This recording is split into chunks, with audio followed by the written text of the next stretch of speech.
probabilité, variable aléatoire. Quand on traite un problème faisant intervenir le hasard, il est fondamental d'identifier clairement quelle est l'expérience aléatoire E, éventuellement répétée, et qui est concernée. La plupart des petits paradoxes amusants de salon sont fondés sur une confusion concernant E.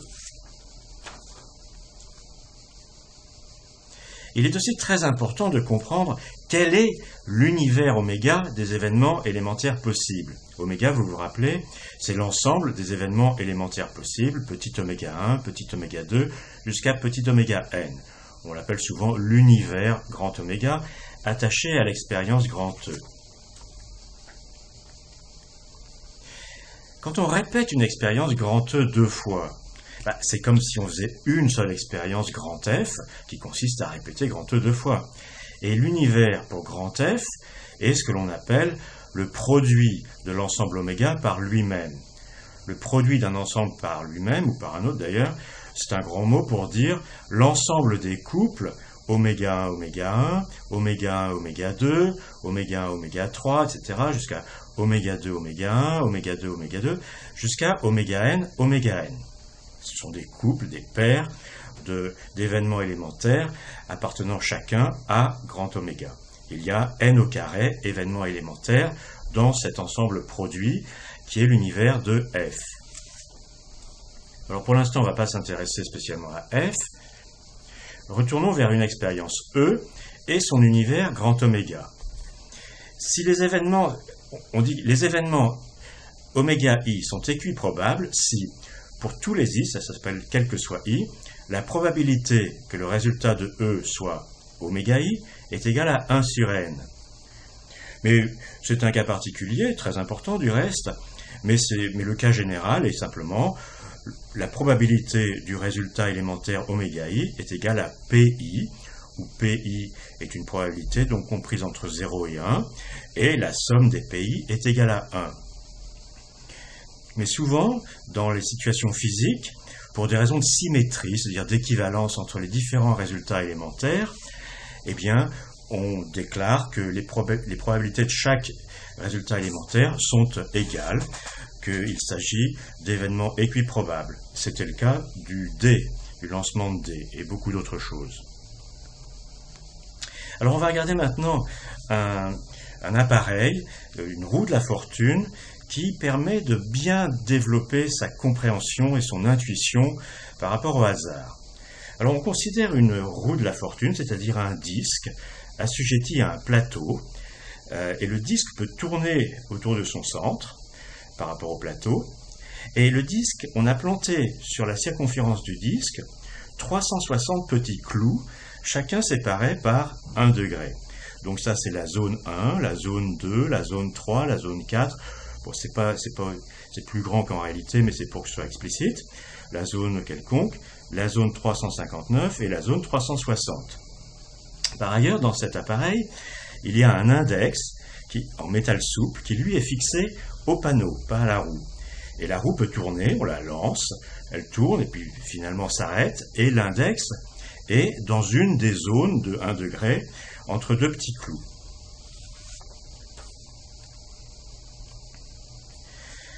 L'univers grand oméga de cette roue de la fortune, eh bien, c'est 360 événements élémentaires qu'on peut appeler oméga 1, oméga 2, oméga 3 jusqu'à oméga 360. Le fait qu'on puisse les compter et les numéroter n'a pas beaucoup d'importance pour l'instant. On va considérer un jeu d'argent où un joueur joue et reçoit un paiement en fonction de là où s'arrête l'index.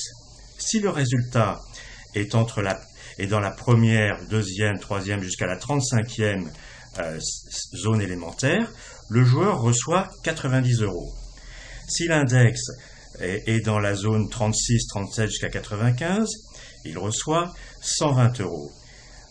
Dans les zones 96 à 220, il reçoit 150 €. Dans les zones 221 à 285, il reçoit 180 €. Et dans les zones 286 jusqu'à la dernière, la zone 360, il reçoit 200 €. Représentons plus explicitement cette roue de la fortune. La voici. Je n'ai pas représenté les 360 petits clous, mais simplement les secteurs correspondant aux différents gains. Alors le premier secteur, il fait 35 degrés et il paye 90 € si la roue s'arrête et l'index est dans le premier secteur. Le deuxième secteur fait 60 degrés et paye 120 €, etc.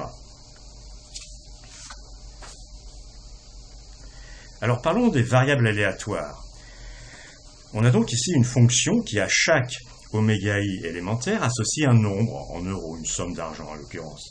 Cette fonction, on la note grand X. Donc on peut écrire que grand X de oméga 1 égale grand X de oméga 2 égale jusqu'à grand X de oméga 35 égale 90 €. Grand X de oméga 36 jusqu'à grand X de oméga 95 égale 120 € et ainsi de suite. D'une manière générale, une fonction grand X de l'univers grand oméga vers un ensemble quelconque, et ici c'est l'ensemble fait des 5 sommes 90 €, 120, 150, 180 et 200 €, ça s'appelle une variable aléatoire. Certaines variables aléatoires sont numériques, comme celle de cet exemple, et d'autres ne le sont pas. Par exemple, dans l'expérience qui consiste à plonger la main dans une urne qui contient des billes de différentes couleurs, vertes et rouges, dans un certain nombre pour chacune d'entre elles. L'expérience aléatoire, c'est plonger la main, tirer une bille, et puis la variable aléatoire, ça peut être regarder la couleur de la bille. Dans ce cas-là, il s'agit d'une variable aléatoire non numérique. On étudiera beaucoup la roue de la fortune, en particulier avec ses gains qu'elle paye. On s'intéressera aux gains moyens. On s'intéressera au prix raisonnable qu'on peut demander à un joueur pour jouer au jeu. Ce prix raisonnable ne dépassera certainement pas 200, parce que de toute façon, il gagne au maximum 200. Mais il peut très bien être plus que le gain moyen. Il y a des raisons logiques pour parfois jouer un jeu où on paye plus que le gain moyen. C'est d'ailleurs ce que font tous les joueurs de Paris dans les cafés qui distribuent des jeux de hasard. Et Jacques Bernoulli, dans le passé, a démontré que c'était pas absurde de jouer à un tel jeu. Par exemple, un joueur qui a 180 € dans la poche et qui a absolument besoin de 200 €, et sinon il s'en fiche de ces 180 €, eh bien, c'est logique qu'il veuille jouer, qu'il accepte de jouer à ce jeu, parce que là, il a une chance de gagner 200 €. On va aussi lancer la roue 5000 fois et voir les fréquences expérimentales de chaque gain.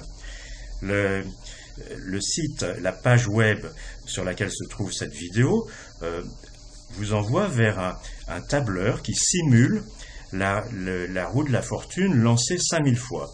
Et nous vous invitons à l'essayer pour développer votre intuition avec le hasard.